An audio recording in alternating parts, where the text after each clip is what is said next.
Okay, I'm going to be continuing on doing the ontologies and families. So this one will be the part three. So the constructed classification become a hierarchy of data objects conforming a set of principles here, including a set of rules that you need to follow, okay, for the members and to the subclass of the classes. And then you actually have certain kind of properties for you to actually group them in under your particular parent class, okay? And then under this hierarchical classification, each class may have only no more than one parent class, which is very different from what we have later on ontologies. And then at the bottom of the hierarchy is a class instance. And in general, like for example, the book, Principles of Big Data, is an instance of the class object known as books. So basically the bottom of our hierarchy at the end of it will be actually your so-called instance, okay, your instance. And what's this?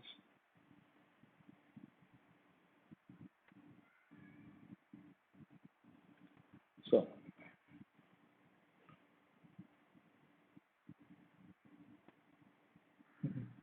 all right. So every instance belongs to exactly one class. Okay, you can't have one instance to have multiple classes, which is again a good thing, but it's also a limitation on the classifications. Then instance and classes do not change their position in the classification. So you can't really have a horse transformed to a sheep and a book transformed to has harpsichord. You can't really change their positions, okay, over here. And the last one, the member of the classes can be highly similar to one another, but the similarities result from their membership in the same class, are not the other way around. Similarity alone cannot define class inclusion.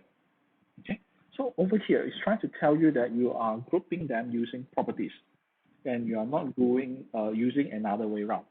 Again, I know maybe you can tell me that you are confused between similarities and relationship, but there is actually no fixed rules in deciding that.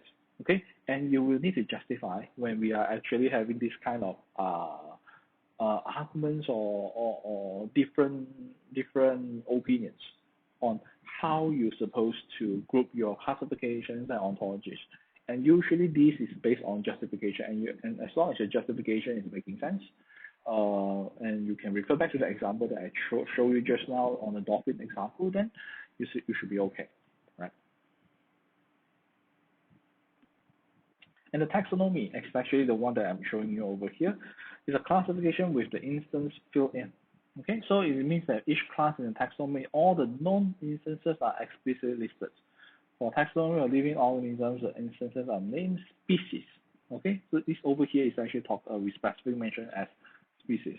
And currently, several million named species of living organisms, and each of these several million species is listed under the name of some classes in the full classification. So this one is actually a big hierarchy of yeah, you can use the word hierarchy, but eventually it's trying to use a classification system to represent the species of the living organisms, and this is actually can be generally called as taxonomy. Okay, so this is what we have in the animal kingdom. So right now, we need to know the differences between classification and identification system. In identification system, okay, we try to, okay, I mean the information from the identification system puts a data object, okay, so data object to a correct slot within the classification. So your classification, you actually have maybe like a tree classifications, okay, you group all your classes and then based on your properties and so on, and your leaf node, and your leaf nodes basically is your instances, and the information from your identification system over here, okay, on in terms of data objects, we will actually slot in. The data objects will actually slot in to the end of your classification system. Okay, so over here, giving you another example, a fingerprint matching system may look for a set of features that put a fingerprint into a special subclass of all fingerprints. Okay, you can actually group your fingerprints into fingerprint version 1, version 2 with specific features 1, features 2, because maybe you have different kind of shapes and so on for fingerprints. But the goal of the fingerprint matching system is to establish an identity of an instance, to show that two sets of fingerprints belong to the same person. So this one is an identification system, okay? But you are actually able to look for a set of features that the fingerprint belongs to using the classification system. When you have a classification system talking about the characteristic of fingerprints, which for your particular fingerprint, where does it belong to in that particular classification system? Okay. And for example, over here, in the realm of medicine, when a doctor renders a diagnosis on a patient's disease, she's not classifying the disease, she's finding a correct slot with the pre-existing classification of disease that holds her patient's diagnosis. So it's like, okay, like COVID-19. At the beginning, we doesn't know really what kind of disease is this, but in the other day, we are able to try to put into a classification system where it's similar to SARS previously. Okay, so that's the reason why they are actually at the beginning trying to treat the COVID-19 pandemic and similar to a SARS scenario.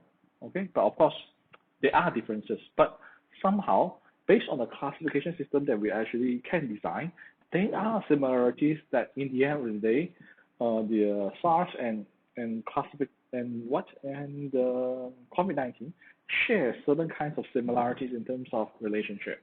Okay. Then ontologies are okay. Right now we are moving on from classification system to ontologies, where the main difference over here is the classes can have multiple parents this time rather than only one parent for your for your classification system. So, example over here, the class horse might be a subclass of equus, can be a subclass of racing animal, farm animals, and also of falling animals. Okay, and the class book can be a subclass of works of literature, as well as a subclass of wood palm materials and also ink products. Then from here, you notice that there are actually a lot of different ways for you to describe book and also describe horse. So actually, the dolphin example just now, if you push it into ontologies, you can actually put mammals as one of your parent class. You can also put able to swim as another parent class. Right. You're actually putting in of course able to swim is not a very good example, but swimming animals, for example, use the word swimming animals is better. Okay, like similar to racing animals, because when you're writing able to swim, it's more like the properties within the class rather than really a parent class. Okay, but we come back to here. So ontologies over here are unrestrained. Why is it so big? Unrestrained classifications. You don't really restricted by the one parent rule, and then you can have multiple fundamental identities that link together. So you are actually expanding the representation of classification to somehow limitless possibilities. But these limitless possibilities might end to disaster because it's very difficult for you to justify the connection that you're building. In the end of the day, is actually valid or not. That's one thing. And the second thing is very hard to trace when you're actually building the ontologies this way, because the ontologies can be more and more complicated. Okay, because right now you are no longer using one-to-one relationship; it's one-to-many, and this many can grow very, very fast. Okay.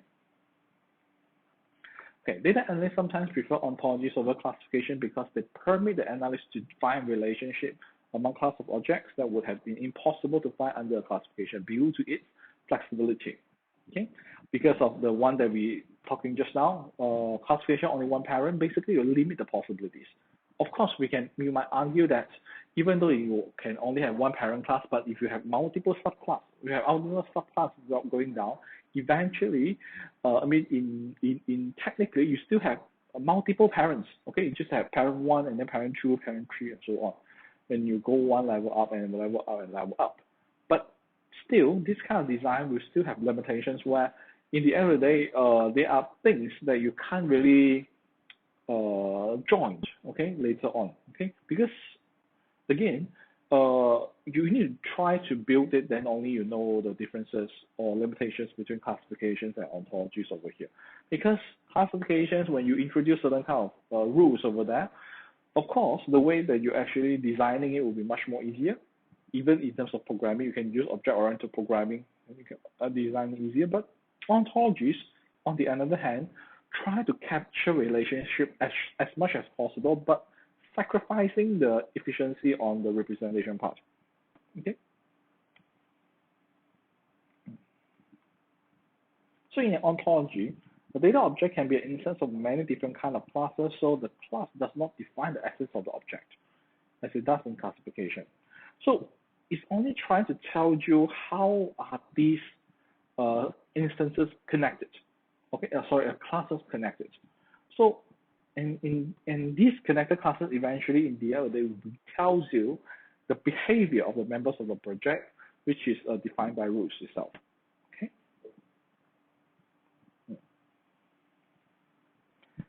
And over here, classification were created and implemented at a time when scientists did not have powerful computers that were capable of handling complexity of ontologies.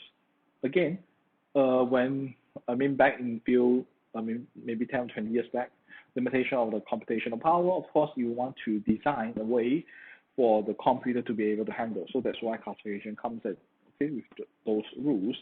Okay, so for example, the classification of living organisms on Earth was created over a period of 2 millennia, and so that's the reason why estimated there are around 10 to 15 million species before we come into completing taxonomy of living organisms.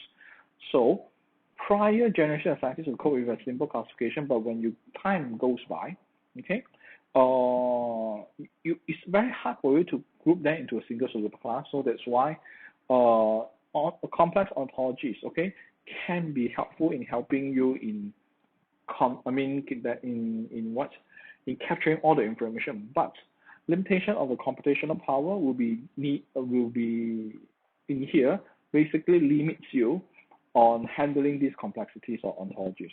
Okay, so that's why you basically reduce the complexity by using the classification systems. Okay, ontologies, in other hand, is actually a more comprehensive but eventually more complicated representation. So in the end of the day, when you actually have these two choices, should I model my data as classification, okay, or should I use it on ontologies? All right. So this is the main thing. How do you choose? Okay. The simple fundamental questions: can a class or object have more than one parent class lies at the heart of server rated here, which is obvious. It's because the nature of the programming that we actually learn, if you are from computer science background, are more like a classification system where you're actually having levels and levels of nested parent class and so on. Okay, from object-oriented database management events, and also semantics and artificial intelligence. But computer scientists are, although they are choosing sides from one to another, but when you are actually building the programs and so on, like over here is talking about Python or Perl. Any object can have many parent classes as possible as the programmer prefers. So this one, of course, in general, we understanding it's only one parent class and so on. But Python and Perl, if you really want to, you can actually design, of course, other object-oriented programming as well if you want to. You can have as many parent classes as possible as the programmer prefers. So you'll be able to build so-called your ontologies using the programs that you actually have. But if you are now using a so-called Ruby object, right now you can only have one parent class. You are actually limited by the programming language over here. Okay, but maybe they will argue that, okay, why we need to have this bounded class is actually giving you more and more difficulties and so on. So these are actually constant debates, of course. But without your setting preferences over here, you want a single class inheritance or a multi-class inheritance. Okay, so in other jargon maybe for some of you. So inheritance basically is like you are inheriting the information from the parent class. Okay, So the wise ontologies will settle with a simplified approximation to the truth. Because you want to make sure that your thing is programmable, at one point executable, and also as complex as possible to capture all the information that's interested in your particular research project. Okay, so that is the main point. You don't want your ontology to be overly complex, or you also don't want your model to be overly simple, because when things are overly simple, you don't really capture much information for the model that you're building. Okay. So over here, giving you some ideas on the this one is basically trying to tell you that if your ontology is having too complex, what is happening? So nobody will ever fully understand your model. Your ontology basically make no sense when when you can try yourself when your ontology getting bigger and bigger, then you tell that, oh, my ontology is like keep making a loop and so on. because when you have multiple classes, there is a possibility that you keep repeating at a circle. And then for a given problem, no two data analysts seem able to formulate a query the same way, and no query results are ever equivalent due to the multi-class inheritance. You can go left-hand side, you can go right-hand side, and then somehow the data that you actually retrieve in the other day maybe are two different sets, even though it's one given problem. So there are two different outcomes. Which one you want to follow? Okay. The time spent on ontology design improvement exceeds the time spent in collecting data that populates the ontology. So this one is the way around. The time that you use to build your data representation is actually longer than the time you collect the data, which is not so good at one point. Your design is supposed to be helping you in understand the data in a much more easier manner, so that you are able to process in a more effective manner. But right now, your data collection is even taking longer time. It's a shorter time than your ontology design, which is another way around, not effective. And then the ontology cannot be fitted into a higher level of ontology or a lower level ontology. Okay, so ontology is actually, you're not supposed to be standalone, and then you're supposed to be able to connect it to other meaning of another set of ontology, which you can actually join ontology 1, ontology 2, or 3, and then you can actually make a whole set of data representation to represent the world, for example. But in that case, if your ontology is overly complex, okay, but you touch here a bit, touch there a bit, so in the end of the day, you won't be able to really fit or combine to a high level ontology, because you might have your own representation on some parts in some elements, but another ontology have a very comprehensive representation, but it's actually different from yours. You won't be able to join together. Okay, it's similar to what we have talked just now about. Is it something like reconciliation? If you follow. And then the ontology cannot be debugged when errors are detected because it's too hard to trace. And then errors occur without anyone knowing that the errors has occurred, which is a bit crucial. Again, a bit crucial because no one knows that error actually occurs, but it's actually that. Something like a logic error if you learn about programming before. Okay. Again, over here, you cannot be too complex. You cannot be too simple as well, because over here, it's trying to tell you some danger signs. The classification is too granular to be much value in the associating observation with particular instances within a class or with particular classes within a classification. Granular as in too, I mean your classification over here is too, I mean too, I would, okay, of course explanation time over here is actually too detailed, but at one point the decision boundary that you actually created using the class model that you have, you're using a classification system, doesn't really have any, for example, doesn't really have any instance that it can slot in, for example. Okay. And then classifications exclude important relationship among data objects. For example, just now we are talking about dolphins. Dolphins and fish both live in water, but if you use the biological relationship that to group the data in your classification system, basically dolphin lives in water and fish lives in water. This concept is discarded from your particular classification system. Is this really what you want? So that is actually something that your classification system can't do at this point. And then the classifications in the classes in the classification class the classes in the classification systems lack inferential competence. Let's see what is the inferential competence. Okay. So for example, in an ontology, you can have subclass wine to white wines and red wines, and you can create a rule that specifies that the two classes are actually exclusive. But if you know that the wine is white, then you can infer that the wine does not belong to the subclass of red wines.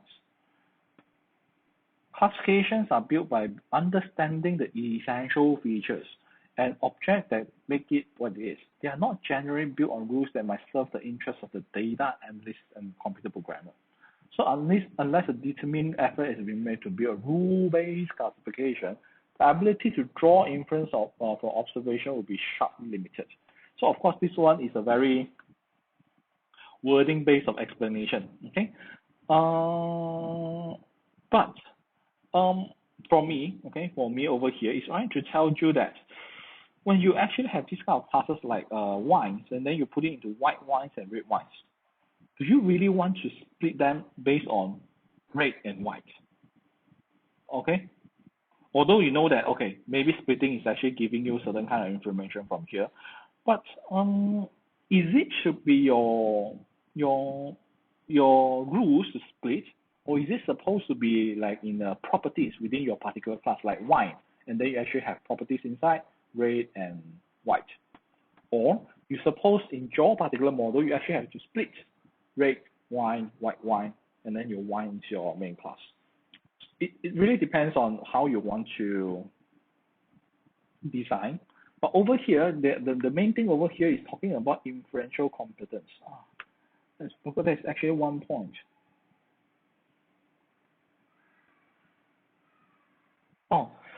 It's actually trying to tell you that is your system really built based on this kind of essential features, like the essential feature as in the red and white that we actually talked about just now? Because there's a possibility, as I mentioned, those will become properties within the particular class, where you don't really build based on your model. So are you able to infer using that particular information that time? So this is what we understand as lack inferential competence. But imagine the concept ontologies are trying to relate, trying to relate based on the multiple classes relationship over there. So in that case, you can link as much as you want. Okay. The classification contains a miscellaneous class is actually always the biggest problem, where the miscellaneous class actually giving you trouble on understanding on the exact the class that you actually have right now. Okay, why? Imagine everything that you don't know or you won't be able to classify, you put into miscellaneous. But the miscellaneous actually having different things inside. Okay, different things as in anything that is actually not to say not useful, but the units or instances inside is actually can be very, very different from one to another, but it's still within the same class of so-called miscellaneous, because it doesn't fit into any rule that you have designed on that particular classification outcome.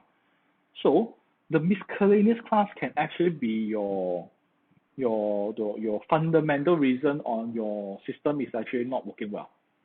Okay, but again, how are you able to really design that particular rules in a more effective manner so that the classes in your miscellaneous class is actually very, very little or eventually zero? Okay. And the last one, the classification may be unstable.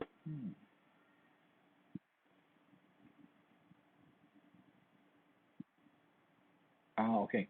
Simplistic approach may yield a classification that well-limited task, but to be extensible to a wider range of activities. So if your classification is too simple, right? It doesn't really help you to classify your information in a more effective manner. Okay, so you can only do limited tasks. You can't do a very specific task. That's why we are actually wanted to have a good enough good enough rules, okay, maybe at least 10 or 20, so that in the end of the day, the leaf nodes that you have will be able to have good enough diversification on your instances, and will be able to help you to better classify your object classes. Okay. Yeah. Remember, yeah, all these things over here is talking about overly simple classification. You need to think about that. When your rules is very, very limited, why is it having a limitation of inferential competence? Because the rule is too simple. You don't really classify red and white wine because too simple. You don't even classify these things. So you don't have much information about the classes that you have right now. And it seems obvious that in the case of big data, a computational approach with data classification is imperative, but a computational approach that consistently leads to failure is not beneficial. So this one is just trying to tell you that you need to know the good way to actually choose the class model. Okay, there are pros and cons. There are no fixed way, but you need to justify why you are doing so. Okay, this one is just trying to tell you ontology's limitation, too difficult to understand. So, con pitfalls. Okay. Okay. So the ontology serve a necessary rule? Yes, because that you can't avoid from using ontologies at one point, because it's difficult for you to differentiate to tell which one is actually important, which one is actually not important in terms of relationship that you actually manage to capture from your raw data. So ontology will be able to help you to capture as much as you can. But if you use classification system at one point, you basically discard the relationship. Is this really what you want? Okay. Then the data manager needs to distinguish one type of data object from another and must have a way of knowing the set of properties that apply to the members of each class. So this one is actually trying to tell you what kind of rules or properties over here that you want to apply so that you can actually decide your splitting on parent class and also child class in here. So that in the end of the day, these so-called features, okay, will be able to decide on the theories that you're actually going to use later on, whether which one is actually correct, which one is actually wrong. Okay. Again, this one common pitfall is actually very long, but I try to reduce it to 4 points only. Yeah, we can take a look on the explanation, but mainly, okay, it's what trying to tell you that don't build transitive classes. Okay, if you have a dog class, for example, don't build another puppy class. Because if you are doing this, your instance, okay, at one point, you're actually moving from one places to another places. Okay, which the places is as in from one node to another, so from one class to another class. So you're supposed to build a dog class, but not build a puppy class. And in the dog class, you have a property, and that particular property is your age, for example. Then don't build miscellaneous class, because again, this one is the things that you must try your best to avoid, because when you're doing the data collection and also building the class samples, because when you're having miscellaneous class, it doesn't really help in your model building later on, because you can't really use the information from your miscellaneous class in an effective manner. Don't invent class and property if they have already been invented. So this one is trying to tell you that you don't really, for example, actually similar to this one, dog and puppy. Don't invent the puppy class since dog is already there. Okay, but of course, this point is closer to, since there's already a dog class, please don't invent another dog 2 class, for example. Okay, you're supposed to know that, okay, the existing class that you already have, and put in those instances over there, but don't simply create a new classes just because there are new data coming in. Okay, try your best to fit into your existing classes and properties. And the last one, do not confuse properties with your class. It's like a subclass of your human body, or like properties of your human body. Think about it, and you can see from here. Most people will answer yes, because the reason they give the normal human body contains a leg. Okay, so hence it's a subclass of the human body, but they forget the leg is not a type of human body. Okay, usually when you want to have a so-called subclasses, okay, you need to have a type. Okay, or for example, the wine just now you have red wine, white wine, so you have different types of it to differentiate. Of course, you can use the properties inside for you to differentiate it at one point, but um, lake is actually just part of the human body that builds. I mean, leg is only one part of it from the human body that you actually have in when you are capturing over here. So furthermore, lots of different classes things have legs. For example, dogs, cows, tables. So you can't really build a leg class at this one point. In that case, if you have a leg class, later on, your cow also have a leg class, and your horses also have a leg class. So over here, it's actually much more making sense for you to make it to a property that is actually shareable. Mhm. So that's also the reason why at one point ontology is more effective at this point, because you can actually create a class four-leg animals, two-leg animals later on, and then you link them using the multi-parent class concept. Okay. Okay. So that's it for the for today's class. So this one will be the part three. Will be uploading very soon. Thank you very much.